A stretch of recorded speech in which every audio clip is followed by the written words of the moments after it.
For the thousands in attendance and the millions watching around the world, we are live and amplified. So let's get ready to podcast. Fire it up.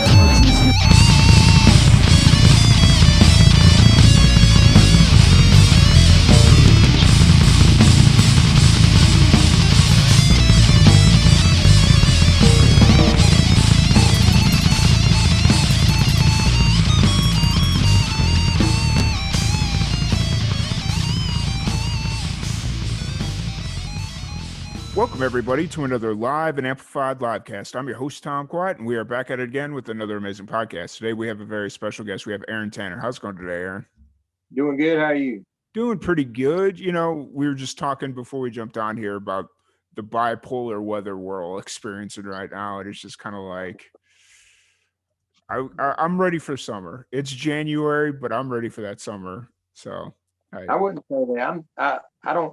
I don't like the heat too much. You know, you get cold and you can put clothes on, but you can only take so much off before they lock you up. Yeah. So, Yeah, that's very true. Very, very true.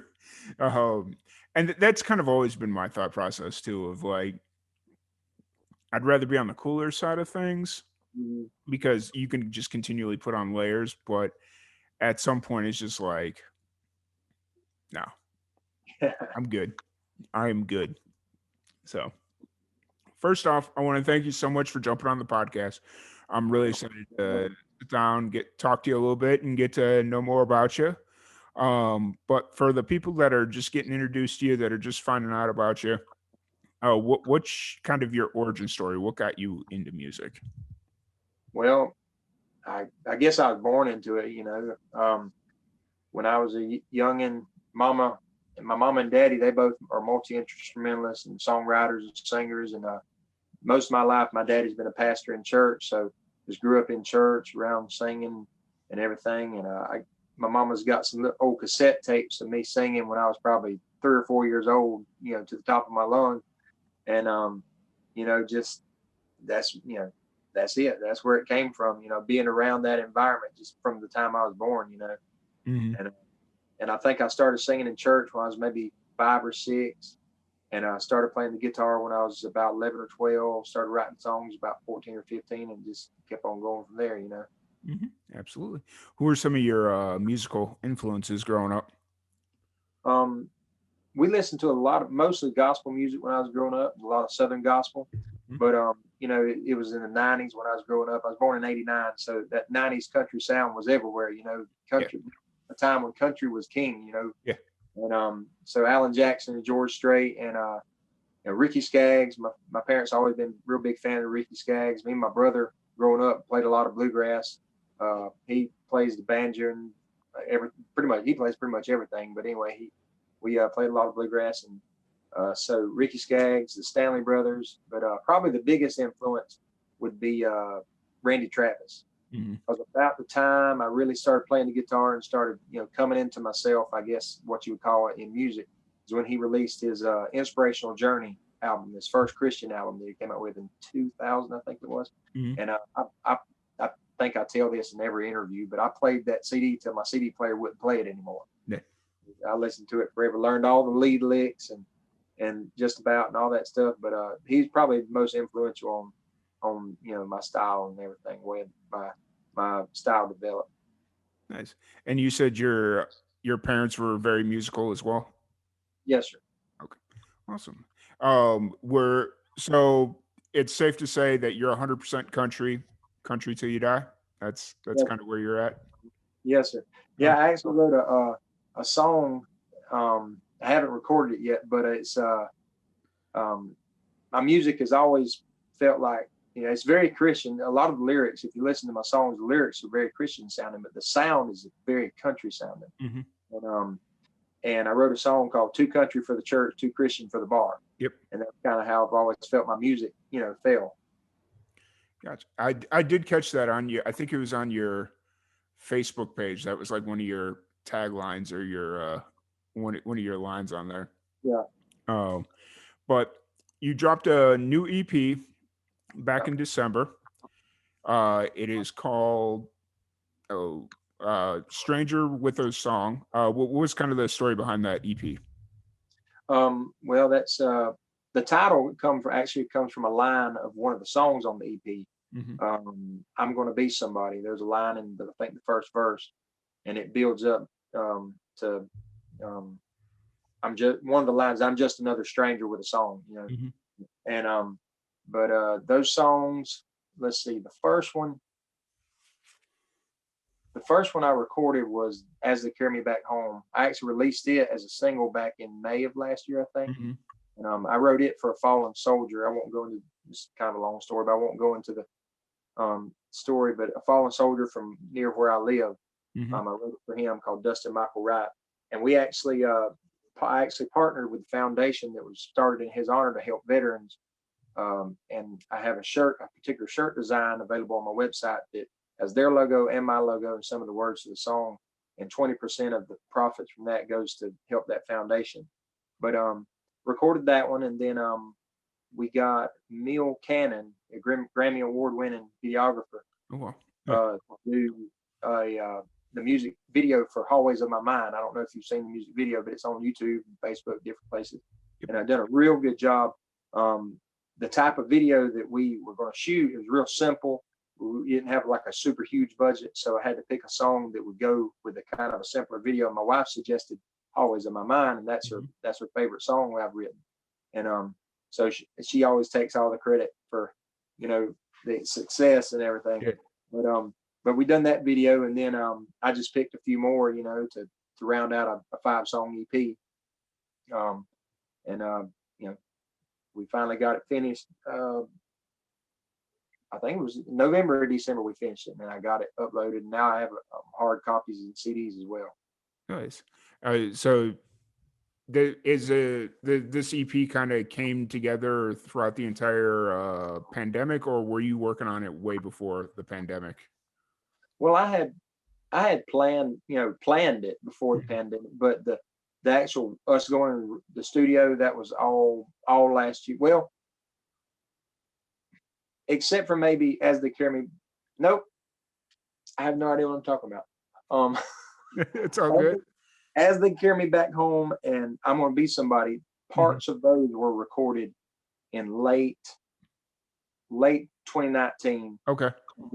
and then parts were recorded in 2020 as well. The rest of them, though, that happened between like June of last year and October, November of last year. So yeah, most of it was done during the pandemic. Yeah. So you mentioned we'll kind of jump in between a couple of different things here, but you'd mentioned that Hallways of My Mind has a music video out. And you kind of alluded to it, choosing that one because it was going to be the easier of the two to or of the songs to produce, at least visually. Is that a correct statement? Yes. Hmm. If you didn't have like the pandemic and all the restrictions, would that have still been the song that you chose, or would you have gone somewhere else or gone to a different song? Well, really, really, really, the only restriction we have is monetary constrictions. Okay, gotcha. Yeah. If I I'd have if I I'd was had more like 10 or 20 grand to throw down on it, yeah, I'd have probably went with a different one. But gotcha. Gotcha. Because I was sitting here thinking when you said the word restriction popped into my mind, I was like, oh, COVID restrictions. And then, but I'm not sure where Georgia is on everything. So, but we're actually pretty lax. mhm. Like, there's Yeah, I gotcha. as far as I know, there's no restrictions anywhere I've been. They'll put up signs that says wear a mask if you want to. And my thing, well, I won't get into that. Anyway, next Yeah, I question. gotcha. I gotcha.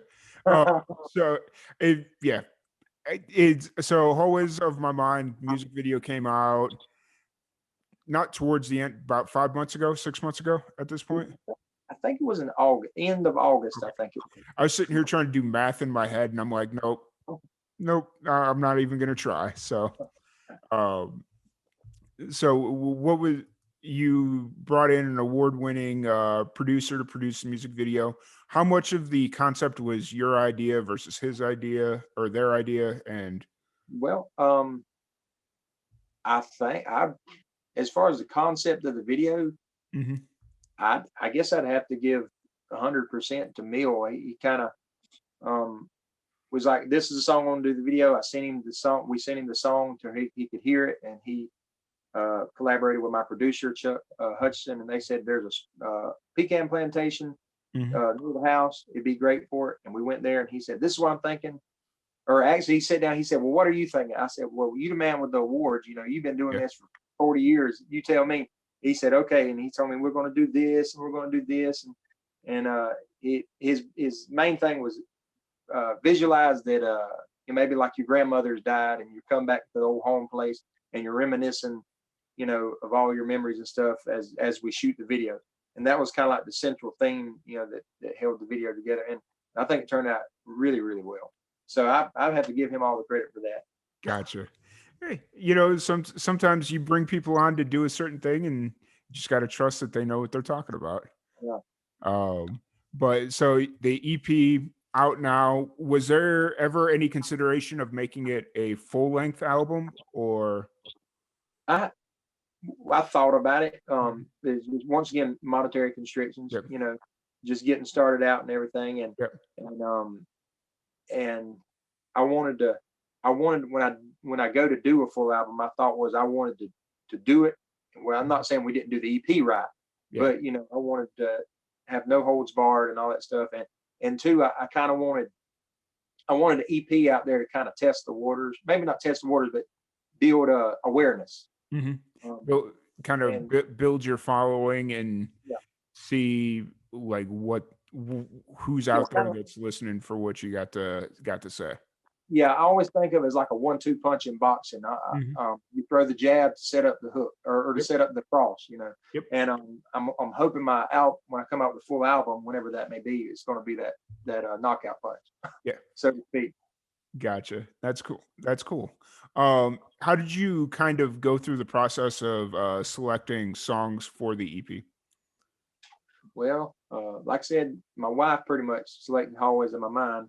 Mhm. Um, the other two, I or the other two of the other ones, I'm going to be somebody, and as they carry me back home, they were both nominated for like a song of the year or something for like kind of a local Georgia country music thing. Mhm. And so I was trying to get them recorded, and so that's why they got on there pretty much. Mhm. And then and a couple of the other ones like another high. I was thinking things that I don't know that didn't have a lot of production that needed to be done, um, and that songs that went together. I Mhm. guess Yeah. I was trying to think of the continuity of the record, to Yeah, I where got you. it went together um, as a record and Yeah, not just a bunch of random songs. So yeah. I was trying to pick some, that that complemented each other, and I didn't want it to all be slow songs or all be fast songs. I wanted kind of a good mix in there. Yeah. So basically, I just sit down. And I had a list of songs. I was like, well, what about this one? And I don't know how many times I went through the list and striked off and removed and Yeah. replaced, switched around songs. And I think one time I was going to do a 7-song EP, and then one time I was going to, I switched around how many songs I was going to have a bunch of times, but I just finally wound up with what I have. Yeah, I feel you on that one. It's your first album, so it's just kind of like you want it to be right, but you want it to be authentic, Mhm. but at some point you just got to kind of be like, nope, we're gonna cut it here, and this is what the album's gonna be. Yeah. So, so for now that the song's been out a little over a month, yeah, a little over a month. Math again. I was that student that should have been left behind. But what's kind of going through your mouth now, or through your head right now that the album's out? What's kind of the plan moving forward? What's going through your mind now that the album's out and people are listening to it and responding and Yeah, well, we just right now we're just trying to find the big thing right now is trying to find places to do shows, and Mhm. everything's slowly starting to sort of open back up. And and I was supposed to do some dates with Georgette Jones Hmm. sometime this year, but like a lot of the places down here said they're probably not going to open up to full capacity till March. A lot of the theaters and different things, and and they ain't a whole. We wouldn't be able to make any money if we're doing them at half capacity or quarter capacity or anything like that. That's really about the only restrictions we have is music venues, really around here, and so it's just been hard finding finding places to go sing and everything. Yeah. I was going to say, if you're looking for places to play, come on out to Texas. But I think we're only at half capacity right now, anyways. So, Yeah, we've been trying to target Texas a little bit because I feel like my music would fit in real well out there, hmm. and we actually have a lady that lives. I think she might, but she has two homes, one in Odessa, Texas, I think, and maybe one Okay. in Kansas. And she's been trying to help us find some places out there, and we're looking into some different things, Hmm. and we looking into some. Well, we've been looking into some dates in Nashville, some songwriters around and stuff, but Yep.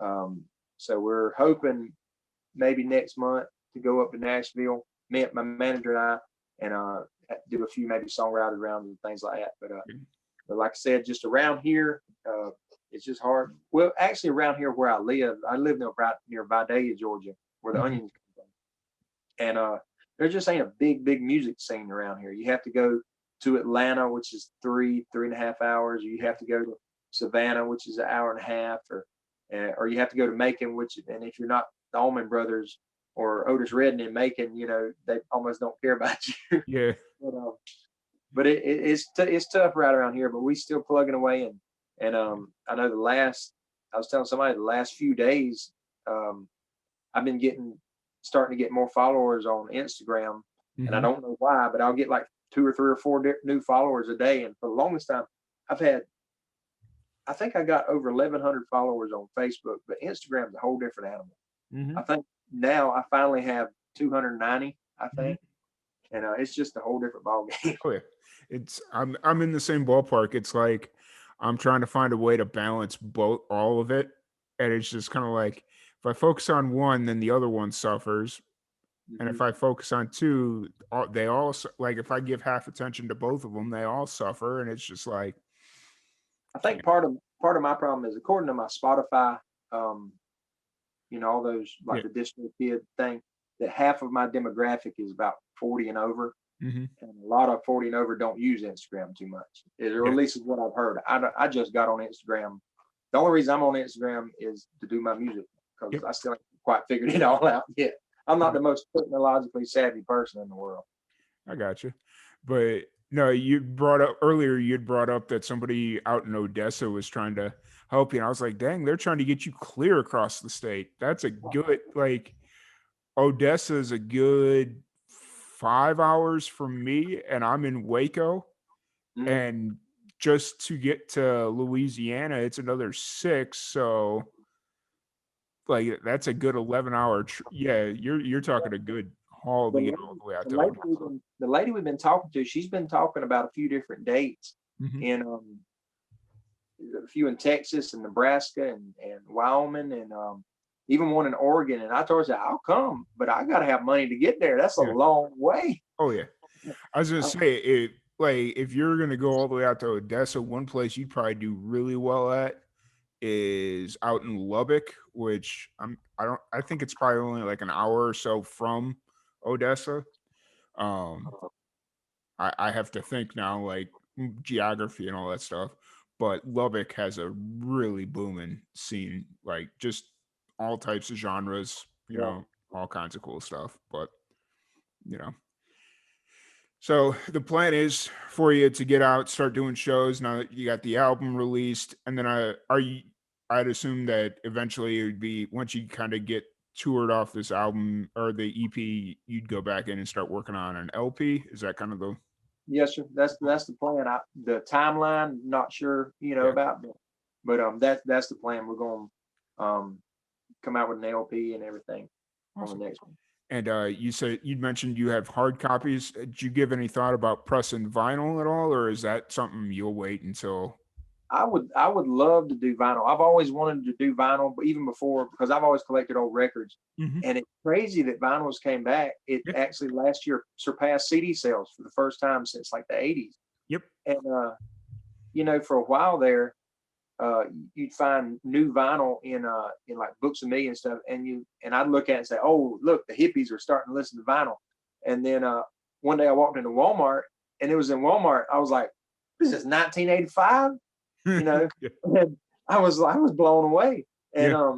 but it's cool because I've always wanted my daddy and his family, my grandpa and my daddy's brothers and sisters. They did an album in the '70s on vinyl, and like I said, I've always loved vinyl, and I always wanted an album on vinyl, but I figured it was useless. But now it's become a thing, Yeah. and I looked into it, but I don't think with 5 songs, I don't think you could justify pressing 5 songs because Yeah. it's too much to put on a 45 and not enough to put on a 33 and a half. Yeah. But Very true. when I do the LP, um, That's Lord enough. willing, I really want to press that into vinyl. That's one of the plans. Very true. That makes perfect sense. Especially with it being like your first full length album, going all out makes a And lot of sense. I had even considered pressing some 45s with just a single, one song Mhm. on each side, a single and then the B side, Yeah. like they used to. But it's still it's pretty expensive, Yeah. Oh, yeah. unless you're doing shows. Um, if you were consistently doing shows, and my thoughts was put a song on each side and then put a Mhm. download code for the full Yep. EP in there with it, I think you could do pretty well. You could sell them for um maybe, I forgot what I figured. I don't remember if I Yeah. figured You, fifteen like, dollars. I mean, if you're selling the single, because you're killing two birds with one stone. What you're doing is you're giving people that hard, tangible item that everybody loves to have, and who doesn't like having a piece of vinyl? Like I've got a small collection, but it's growing. Anytime I go to an indie show and somebody's selling vinyl, I'll take that. Yeah. Um, Yeah, I think nobody's really. I'm not seeing anybody selling new singles like 45, but I yeah, figure you could get like $15 at a concert for them because they're selling LPs for 25, and then yeah, with a CD download, I figure you get 10 or $15, and you'd make a little bit, but yeah, you have to be doing shows because that's yeah, not something that people really order. That's something that they pick up at a concert. yeah. That's a concert item. That's not a, oh, hey, let's go to the Aaron Tanner's website and buy this single and CD or EP download code. But Hmm. no, I completely get it. Um, so w- outside of music, what's your thing? What do you kind of do to escape everyday life? What are some of your hobbies? Hobbies. I don't know. um, I I got so caught up in just family and working and doing music that I used to hunt a long Hmm. time ago, but then I kind of lost that buck fever, and Yeah. I didn't I don't hunt as much. I like to work out. That's one thing I still do, Okay. lift weight. Um, but I just work and be with my Work. family and do the music thing, man. Gotcha. Hey, that's important. You got to always make sure you have time for your family and make sure the bills are paid, and especially when the music thing is more of a financial commitment than it is a financial maker. You got to make sure everything's taken care of. Yeah, but as far as that goes, my day job is I work at a place called Paul Anderson Youth Home. Okay. It's a Christ-centered, uh, I guess you'd call it like kind of like rehab facility for teenage boys. Gotcha. We get guys that have charges, or guys that's been on drugs, or some guys who just real defiant at home and stuff, and they'll send them there, and we'll try to teach them, you know, to do better in life. Yeah. So Gotcha. Awesome. So kind of moving forward, where are you at creatively right now? Are you kind of always writing, or where are you kind of at creatively right now? yeah, I have to say I am for a long time, for several years.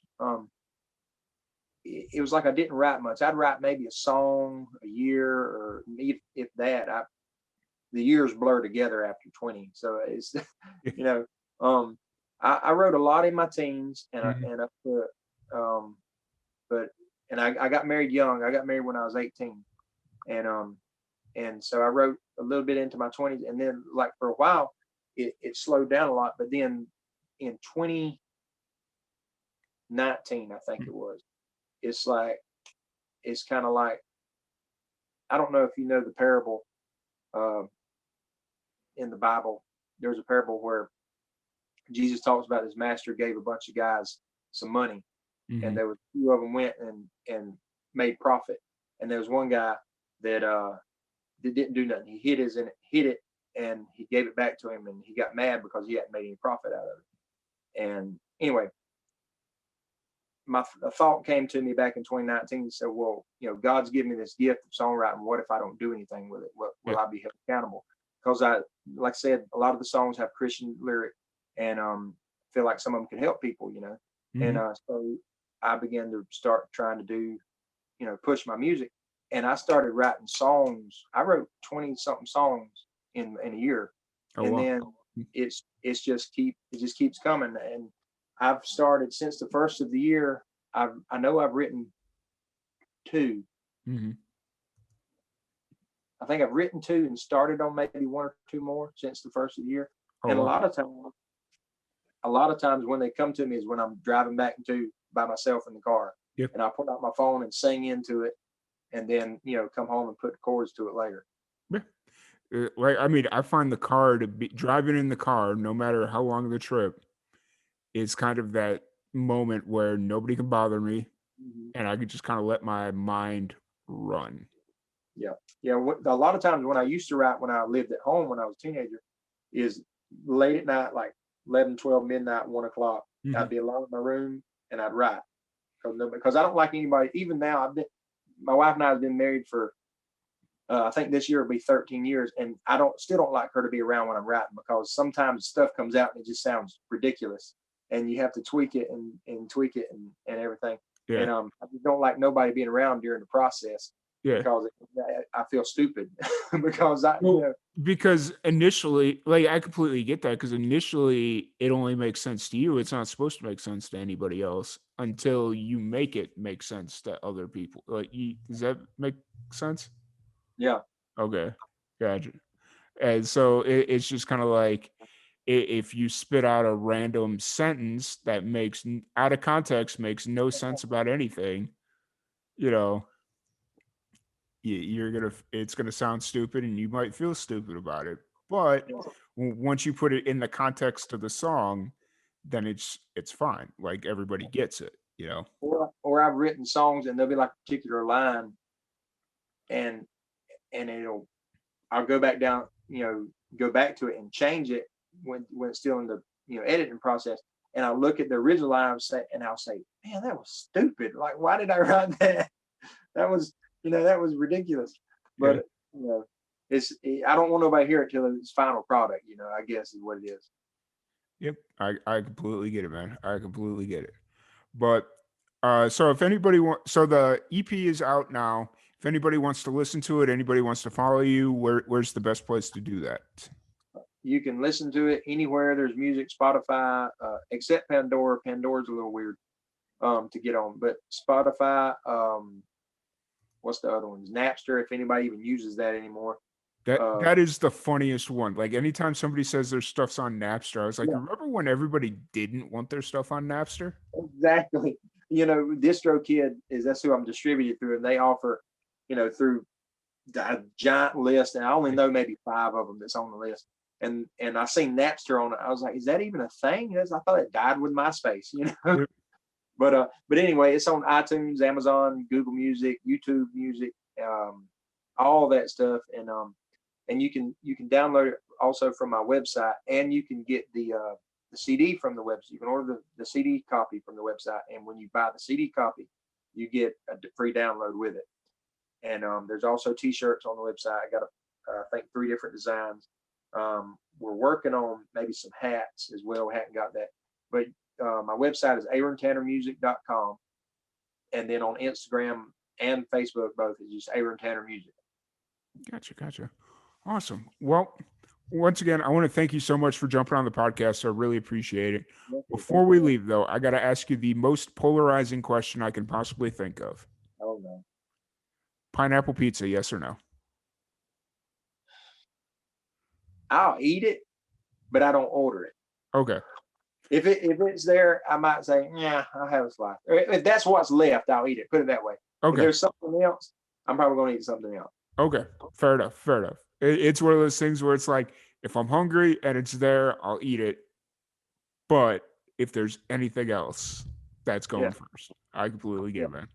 But once again, I want to thank you so much for jumping on the podcast. I really appreciate it.